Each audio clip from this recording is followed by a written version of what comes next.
आता 2 मिनिटं झाले. आता तेजपत्ता पण टाकून घेऊया.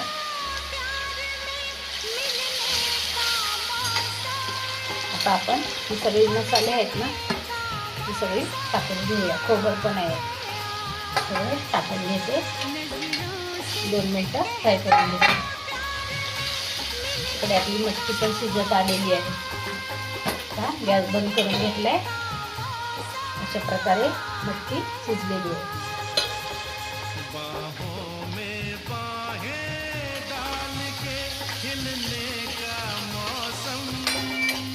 खूप छान लागते माझ्या पद्धतीने मोड आलेली मटकीची भाजी.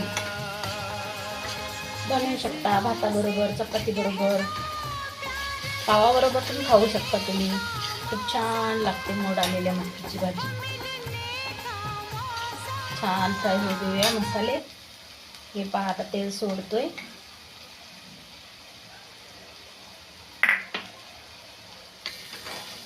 अशी तेल सोडली ना, समजायचं आपली फोडणी तयार आहे. आता आपण शिजलेली मटकी घालून घेऊया. हे पहा,